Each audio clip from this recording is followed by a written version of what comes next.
Bueno, buenas tardes o buenas noches a todos. Bienvenidos nuevamente, una vez más. Vamos a dar comienzo al tercer webinar de la asignatura Programación y Control de la Producción.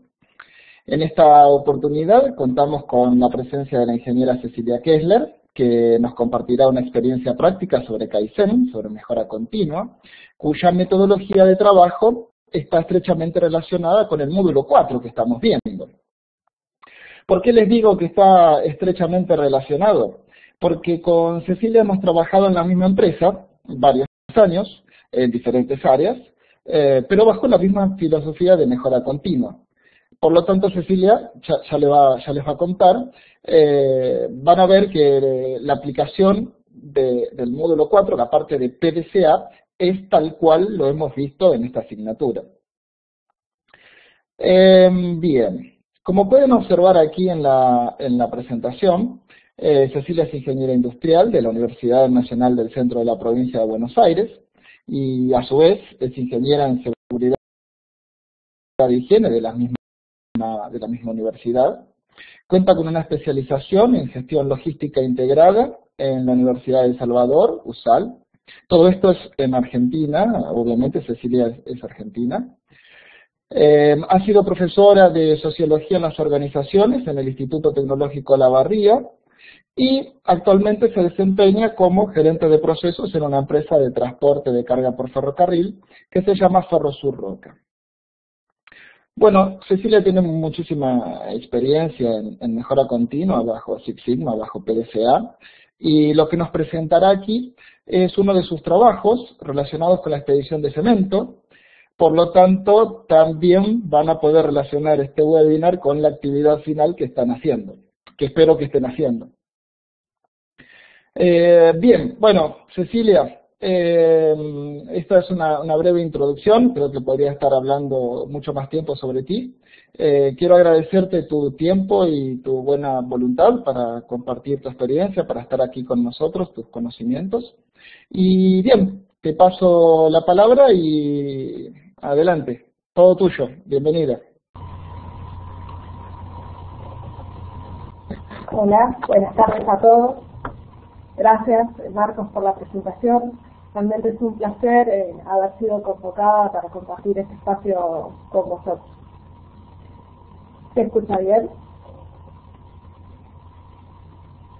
Sí, Cecilia, perfecto. Bien, muchas gracias.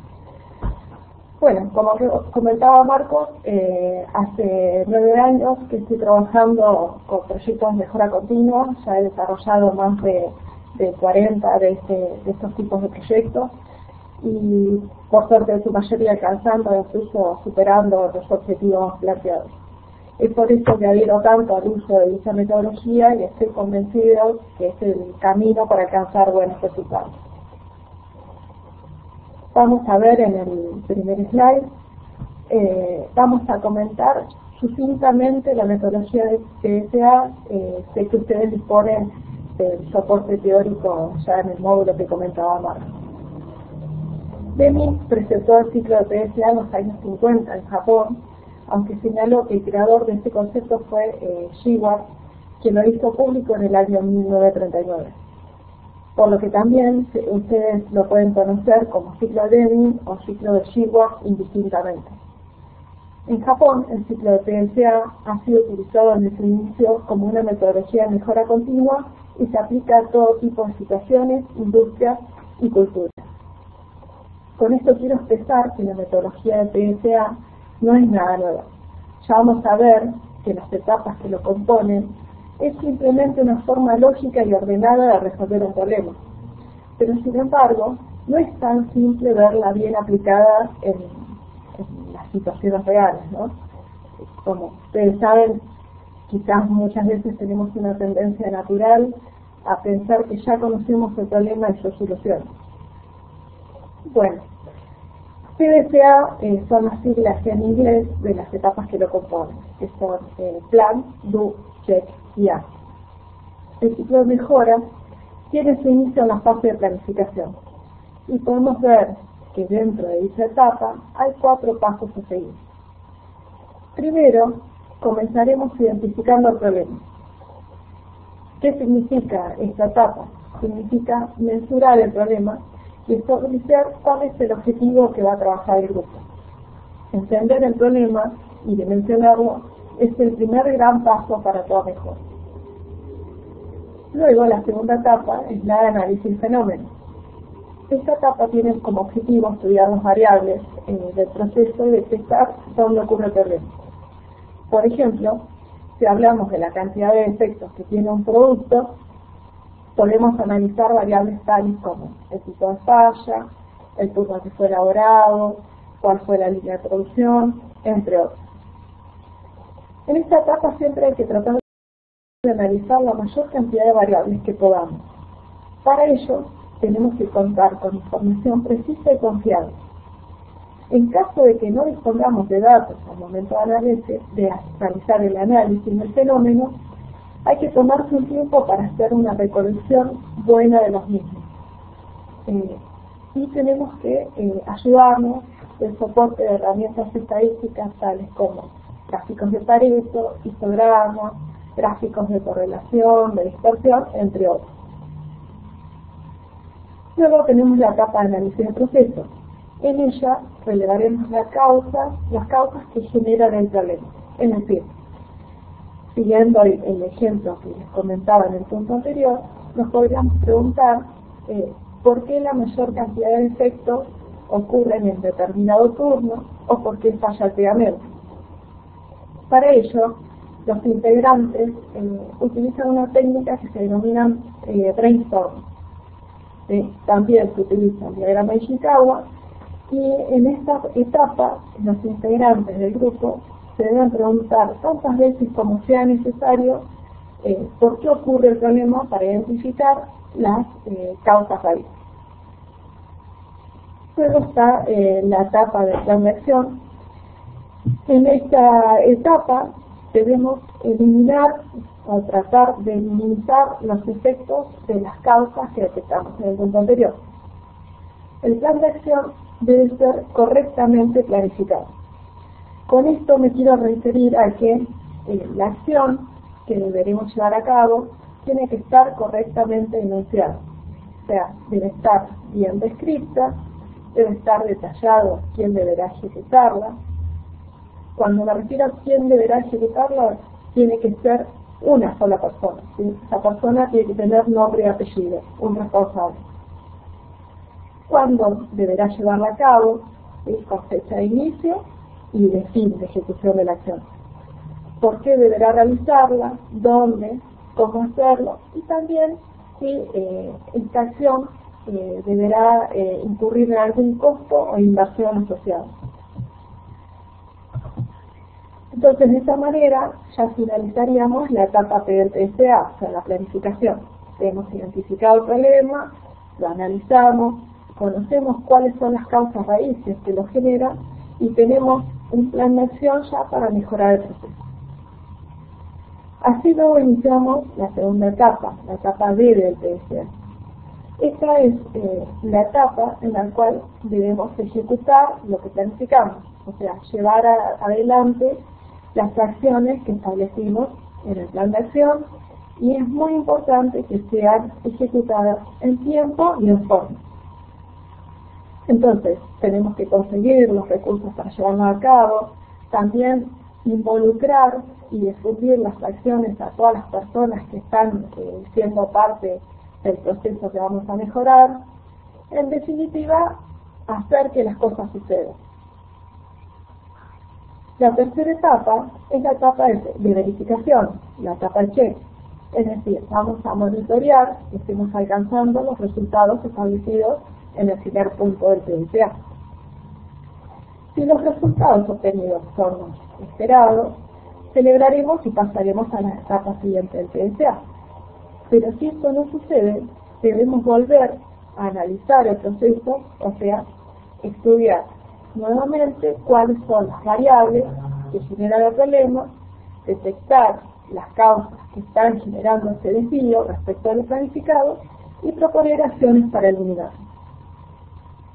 El último paso del método es la etapa de actuar, donde podemos identificar dos subetapas: estandarizar las acciones que generaron los buenos resultados y también realizar conclusiones sobre el trabajo realizado para identificar oportunidades de mejora y hacer una reflexión sobre el aprendizaje obtenido del grupo.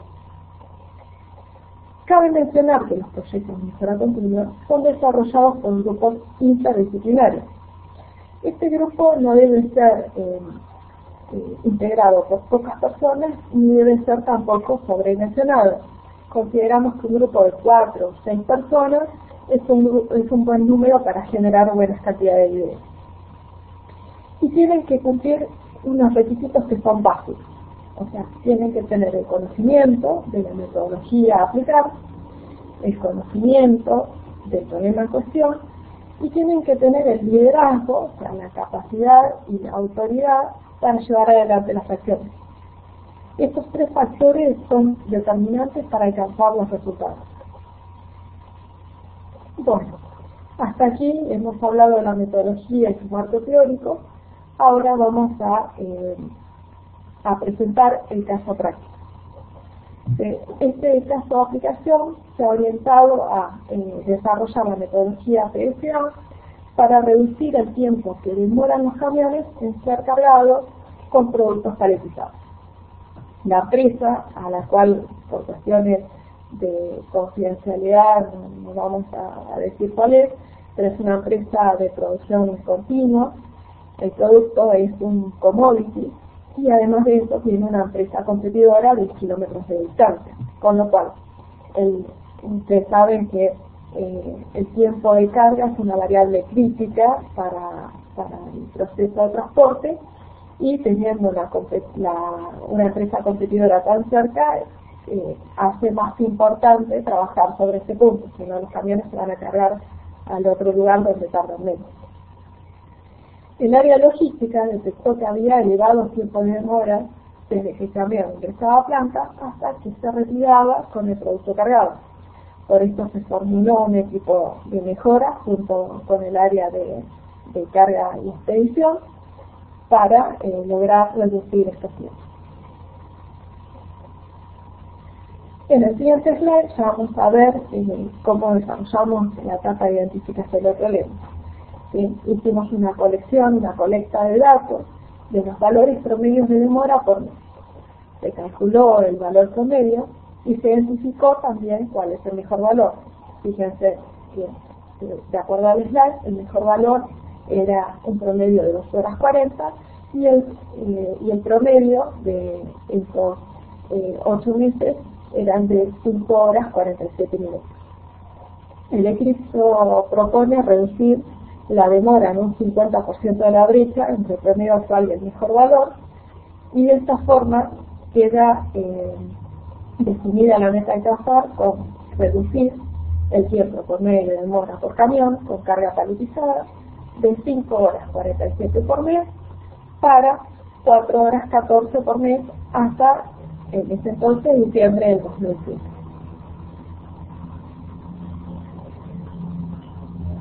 En el slide 6 vamos a ver que entonces una vez definida la meta comenzamos a hacer el análisis de fenómenos.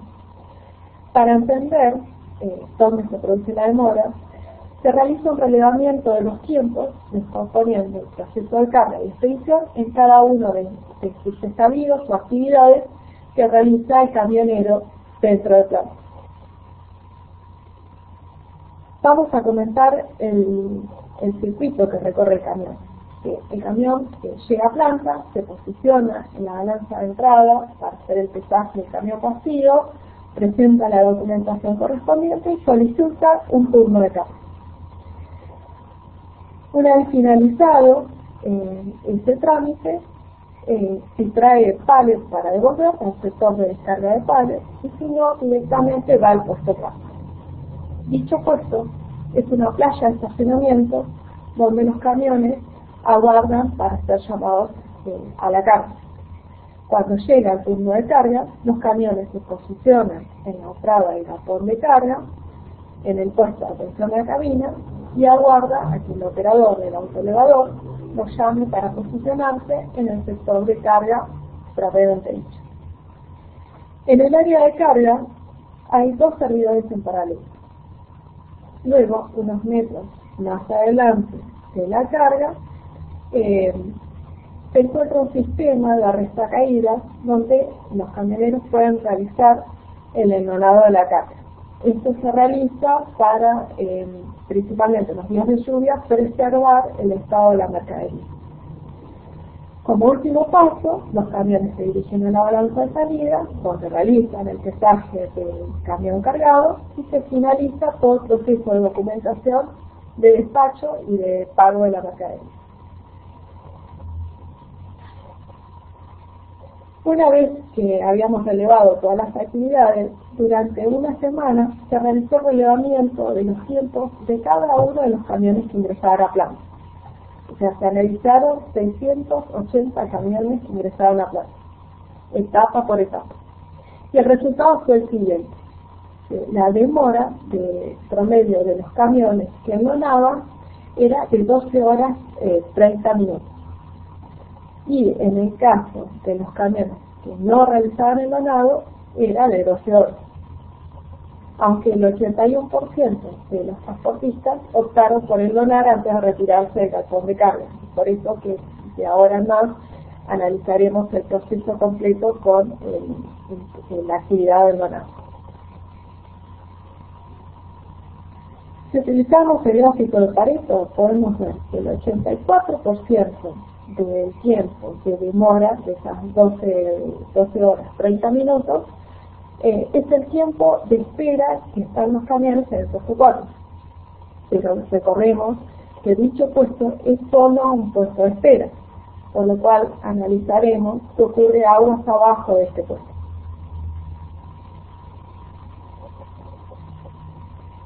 Analizando los tiempos netos de carga, podemos ver que el tiempo de carga en sí mismo, o sea, desde que el camión se posiciona y el autoelevador comienza a cargar los palets en su acoplado, es de 13 minutos hasta que finaliza, ¿no?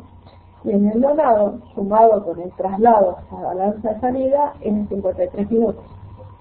Y en el caso de cuando no enlonan, el tiempo de traslado, o sea, desde el fin de carga hasta la balanza de salida, es de 17 minutos. Si hacemos un diagrama de Gantt del proceso de carga del enlonado, se puede visualizar que el tiempo productivo registrado en las líneas de carga, ¿sí? Podemos estimar entonces que el tiempo de enlonado, por las diferencias que comentábamos anteriormente, es de 36 minutos.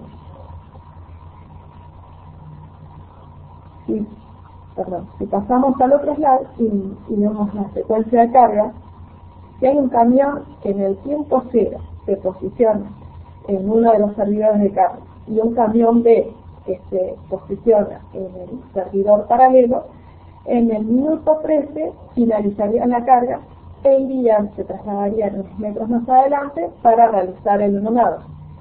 En ese instante hay dos camiones, el camión C y el D, que se colocarían a la carga. En el minuto 26 se finalizaría la carga de esos dos nuevos camiones, pero no podrían acceder al sector de enlonado porque todavía estarían enlonando ambos camiones, ¿sí? Y tampoco se pueden mover, entonces se están obstruyendo tanto el ingreso como la salida del sistema.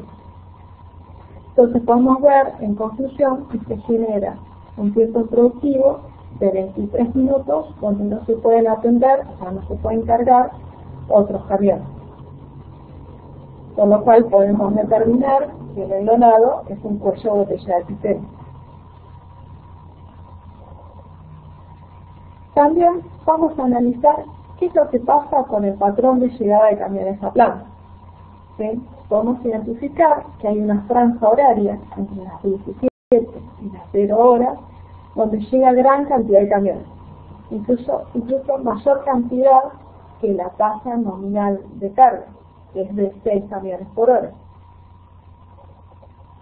Con lo cual podemos identificar rápidamente que es una franja horaria en los cuales los camiones comenzarán naturalmente a formar una fila de espera.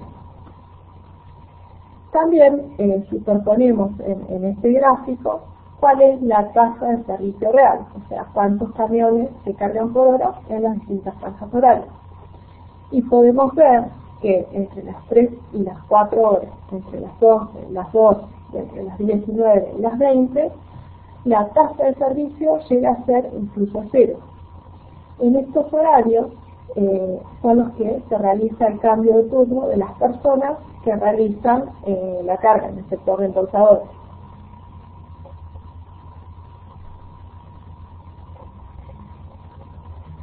Reflexionando entonces sobre lo que vimos anteriormente, ¿sí? Podemos afirmar que estamos ante un típico caso de fenómeno de línea de espera fuera de control, y si analizamos el comportamiento del sistema, vemos que podemos trabajar con teoría de las restricciones, ya que estamos teniendo en una zona del proceso un cuello de botella. Tenemos un patrón de llegadas que debería ser lo más estable posible durante el día, y tenemos un recurso con una restricción que reduce la tasa de servicio.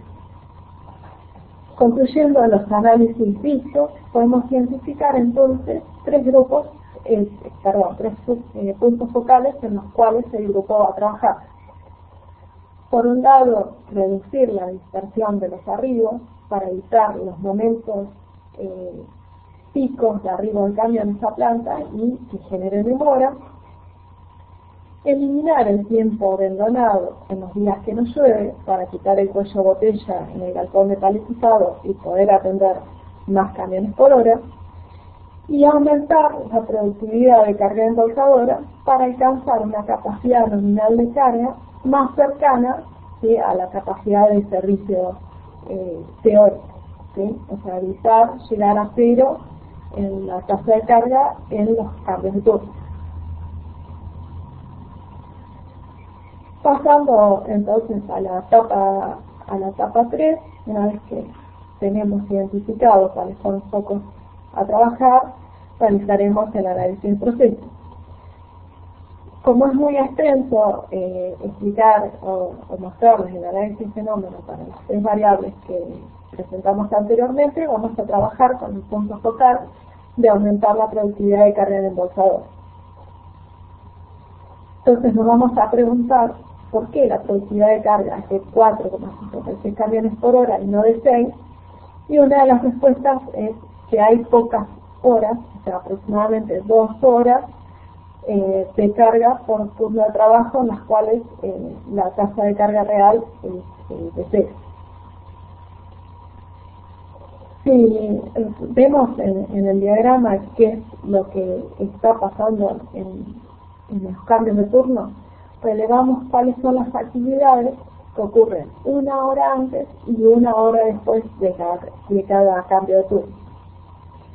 Vemos que 1 hora antes del cambio de turno ya se reduce el ingreso de camiones al galpón de embolsadora, ya que no quedan, la directiva de la empresa es que no queden camiones solos en el galpón sin ser atendidos ni ser controlados, y que en los 30 minutos posteriores los operadores, por usos y costumbres, ya no realizan carga de camión.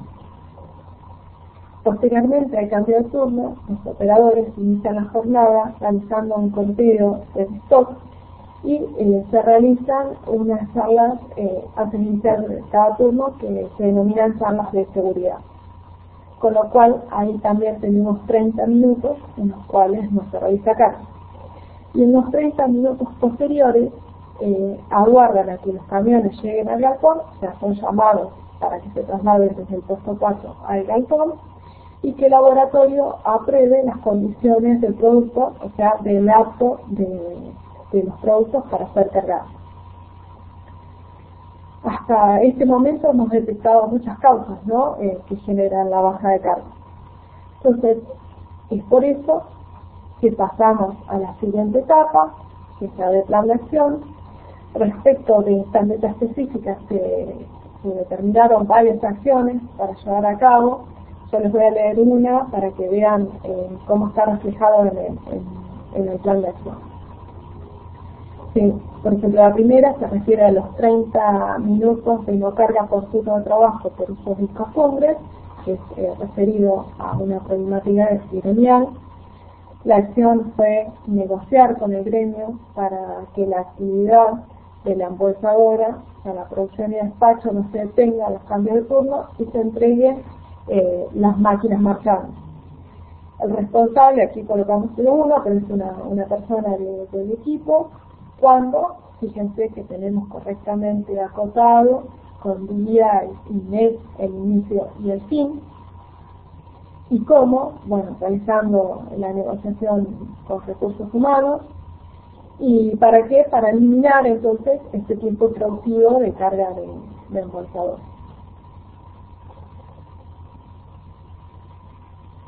Bien, hasta aquí entonces hemos completado la etapa P. Posteriormente el equipo del grupo de trabajo se reunió y ejecutó las acciones conforme fueron enunciadas. Y como resumen final, quisiera compartir con ustedes los resultados alcanzados transcurridos 3 meses de trabajo del equipo de mejora. ¿Sí? Se volvió a realizar la encuesta con el relevamiento que les comentaba de los camiones y la demora alcanzó valores promedio, fíjense, de 1 hora 25 minutos. Recuerden que estábamos en 12 horas 30 de demora. O sea, la espera en el puesto de camiones, en el puesto 4, donde teníamos la mayor incidencia de demora, se redujo en un 96%. Y se mejoraron también los tiempos de carga. La pregunta es, ¿cuáles fueron las acciones más relevantes para alcanzar estos valores? ¿Sí? Como primer paso, ¿se acuerdan que habíamos dicho en los puntos focales que uno de los factores que ocasionaba la demora era el endonado? Entonces se eliminó el punto de endonado de la carga dentro del galpón 2 días que no llovía. ¿Sí? En realidad no es que del todo se eliminó, sino que se disponibilizó los elementos de seguridad para realizar el endonado fuera del predio de planta. O sea, este es un servicio que ofrece la empresa para que los transportistas puedan endonar con las condiciones de seguridad adecuadas. Y solamente quedaron las instalaciones aptas y disponibles para endonar solamente los días que llueve para no afectar la calidad del producto. También se realizó un acomodamiento de los grupos de carga para eliminar los horarios de arribo pico de los camiones a planta, principalmente con los camiones que contrata la empresa para llevar el producto directamente al cliente. O sea, se trató de asignar los turnos de carga entre las 4 y las 12 horas.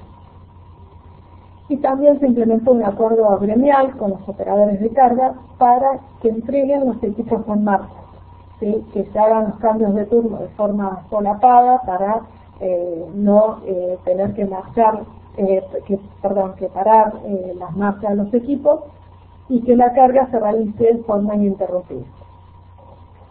Después de ya 8 años que se realizó este proyecto de mejora, realmente los resultados siguen siendo sustentables y estos valores se pudieran mantener en el tiempo, salvo ocasiones puntuales en roturas de una línea de producción que haya generado en ese día falta de producto. De esta forma damos entonces por finalizada la presentación del método, de su caso de aplicación. Espero no haberlos abrumado con tantos gráficos, valores y conceptos, y quedo disponible a las preguntas que desee realizar por chat. Bueno, Cecilia, la verdad, muchísimas gracias. Ha sido una presentación impecable. En webinars anteriores he tenido que romper el hielo con las preguntas, ¿sí? Pero no es el caso. Ya tenemos 2 aquí. Obviamente Cecilia no está familiarizada con el campus, así que te voy a ayudar a hacer las lecturas de las 2 consultas que tenemos hasta el momento. Una es de Lino. Te voy a ayudar a ir al slide, a uno de los primeros slides, en este. Si podrías explicar un poco mejor el gráfico para alcanzar la meta, ¿sí? Lo que pregunta Lino es, dice, ¿dónde pones que es mejor? Pregunta, ¿no es peor? Él está haciendo la consulta. Lino, por favor, ¿me ayudas con tu pregunta? Él está haciendo la consulta sobre si el gráfico está bien orientado, el indicador de mejor hacia qué lado, si es hacia arriba o hacia abajo, ¿sí? Y si puedes explicar un poco las líneas, las barras. Ellos ya han tenido una clase sobre definición de metas bajo la metodología de gráfico de brechas. Yo sé que tú la conoces, Cecilia, que la has utilizado aquí, pero sería bueno que lo expliques un poco más. ¿Puede ser? Ok. Bueno, gracias. En realidad, cuando se coloca la palabra mejor, significa que, y la flecha hacia abajo, es que es mejor cuando el indicador disminuye, o sea, cuando el tiempo de demora va reduciéndose. No sé si me alcanzo a explicar con esto.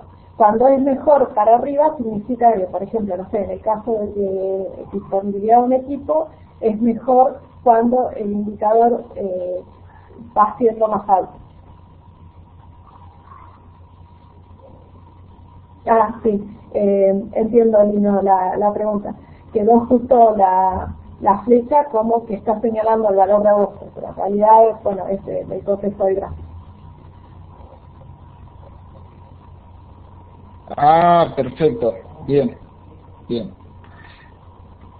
Otra consulta, en este caso viene de parte de Gustavo, y en realidad Gustavo me ha ganado de mano porque iba a hacer la pregunta que te iba a hacer yo para romper el hielo de las consultas. Gustavo hace referencia a la parte de la negociación con el gremio, ¿sí? Con la negociación con el sindicato. Yo no recuerdo ahora qué slide es, no sé si quieres que lo lleve hasta allá. A ver.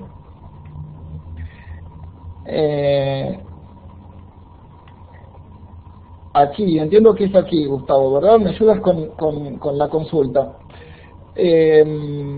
La pregunta es, aquí había una hora antes, por lo que entiendo, una hora antes, una hora después, de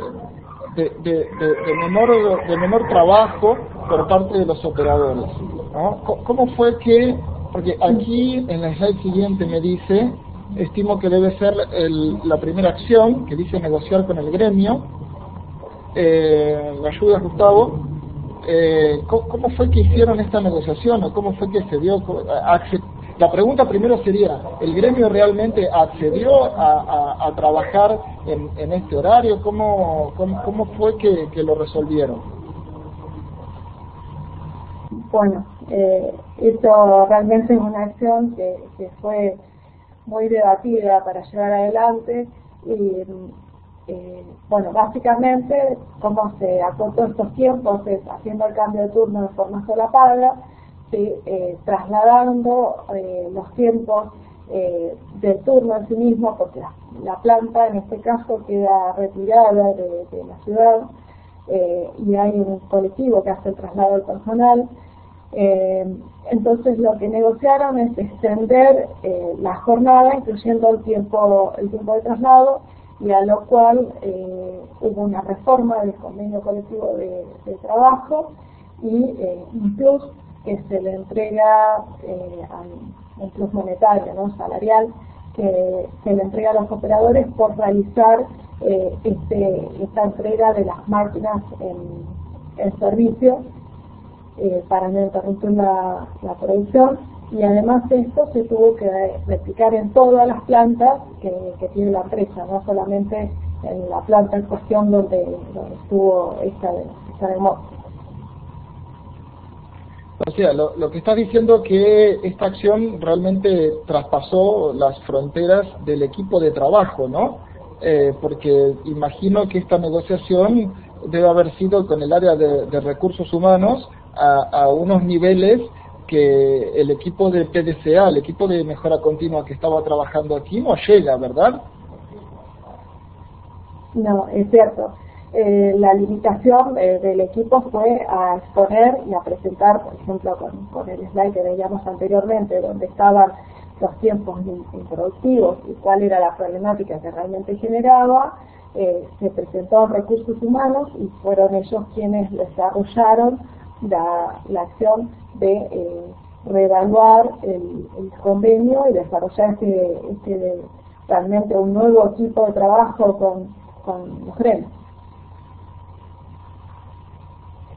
No sé si consigues leer a Gustavo, dice, además los convenios de trabajo se negocian a nivel industria, es decir, hay que conseguir un consenso grande. Esto seguramente debe haber tenido impacto en otras empresas del rubro, ¿verdad? Sí. Desconozco realmente cuál fue el impacto en las otras empresas, pero bueno, si bien en el caso de esta empresa en particular fue trasladado a todas las plazas.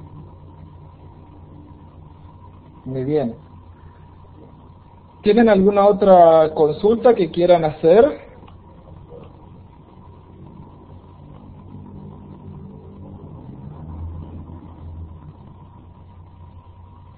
Mientras que van pensando, yo voy a hacer una pregunta desde el punto de vista técnico, que es ¿cuánto tiempo se tarda en ver resultados aplicando esta metodología?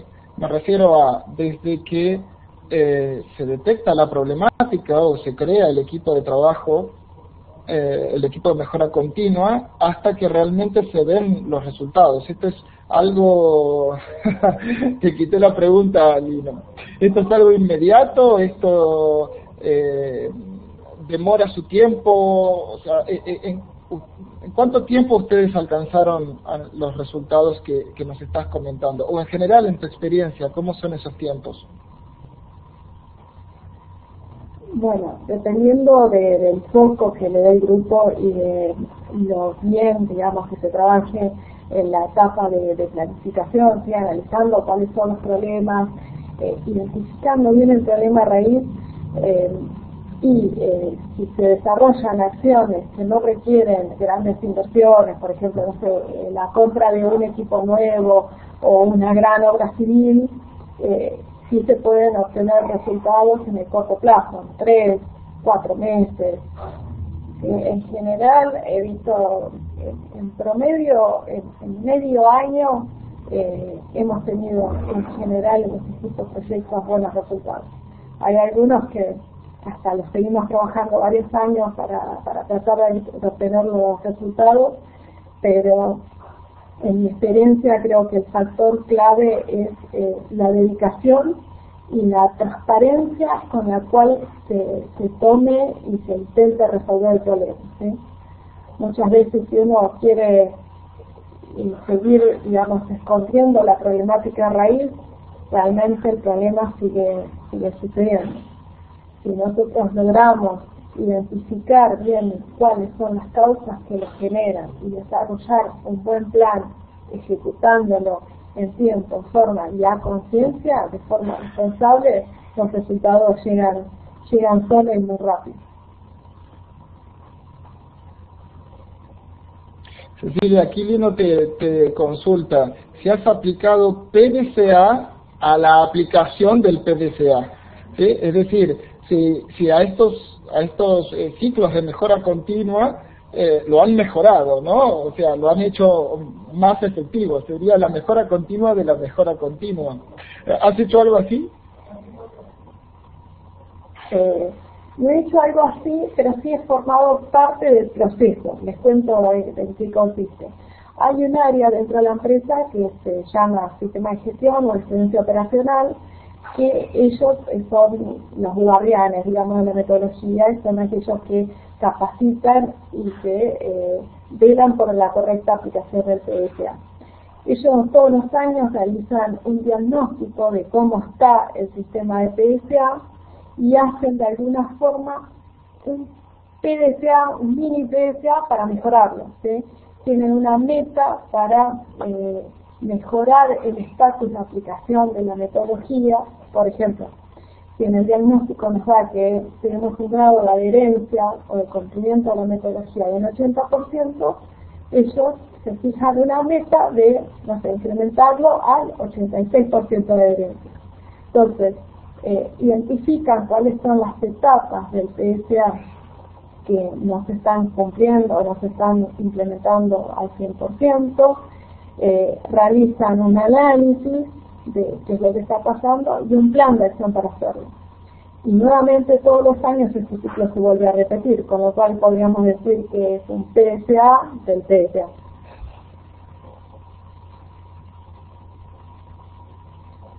Muy bien, muy bien. Eso es bueno. Es decir, hacen una revisión del propio sistema de gestión que ustedes tienen y intentan mejorarlo. De todas maneras, Lino, en la etapa de acción del PDCA, tranquilamente se podría hacer una reflexión sobre todo lo sucedido en el proyecto, en el círculo de mejora continua, ¿sí? Y identificar oportunidades de mejora, ¿sí? Estaría como haciendo un PDCA dentro del propio PDCA. Eso también puede ser y muchas veces se hace. Sería como una especie de revisión por la dirección en el sistema de ISO 9001. No sé si concuerda, Cecilia. Sí, es así, es correcto. ¿Qué otra consulta?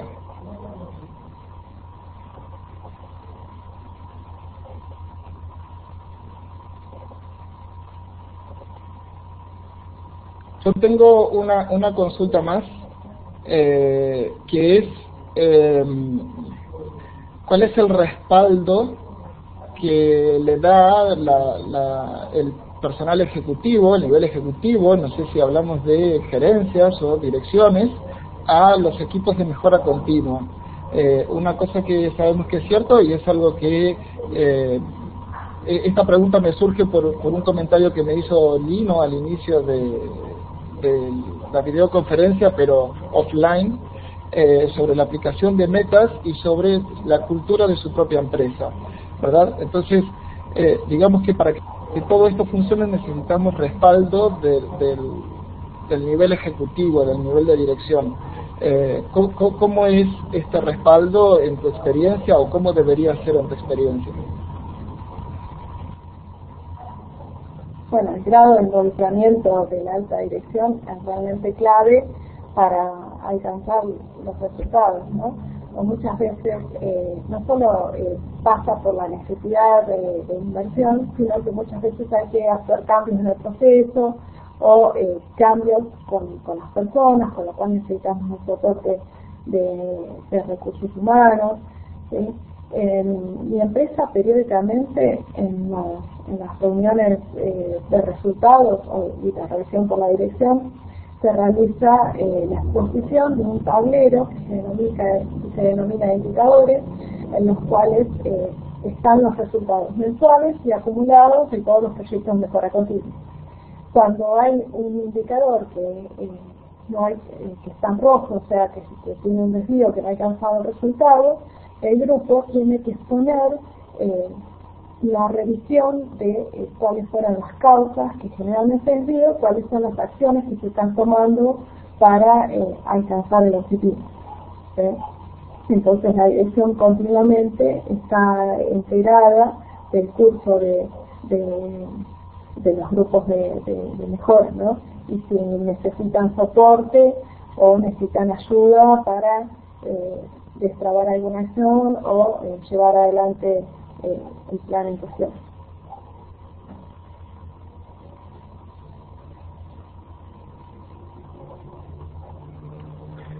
Bueno, Cecilia, creo que no hay más consultas.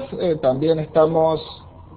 sí, hay más consultas. Lina dice, ¿te ha ocurrido que al plantear a la dirección un plan de acciones te lo hayan negado? Creo que nos pasa a todos, Lina, eso.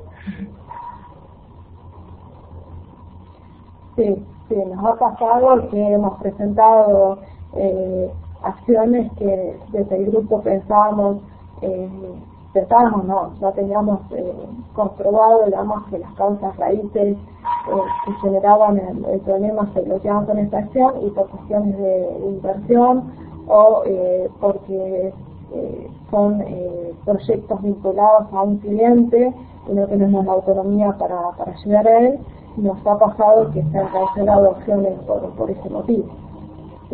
Hemos planteado una acción que tenía un costo asociado de millones, y nos han dicho que no era viable, y que buscáramos acciones para, en lugar de eliminar la causa, tratar de minimizar los efectos. A mí me ha pasado que se ha propuesto alguna acción en una reunión de ejecutivos y haya sido denegada sin mucha justificación, y meses después, misma reunión, mismos ejecutivos, a algunos de ellos se le ocurre la misma acción, y bueno, hay que decir, pues qué buena idea que has tenido, y se ha llevado adelante. A veces también sucede por un tema político, algún juego de poderes. Claro, la venden ellos y a callar, exactamente, Lino. Sí, qué buena idea. Lo único que a uno le queda es saber que esa idea fue, o esa propuesta fue del equipo de trabajo, fue de nuestra área o de nuestra propia persona, y bueno, y nada más, es a conformarse, ¿no? ¿Qué más? ¿Alguna consulta más?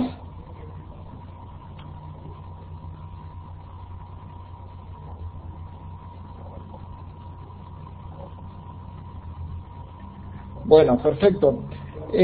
Cecilia, la verdad, muchísimas gracias. Creo que ha sido muy interesante, muy linda experiencia poder ver cómo en la práctica se puede aplicar lo que estamos viendo en la teoría, saber que estas metodologías, estas herramientas no son solamente de Toyota y que realmente pueden ser aplicadas en cualquier tipo de proceso, cualquier tipo de industria.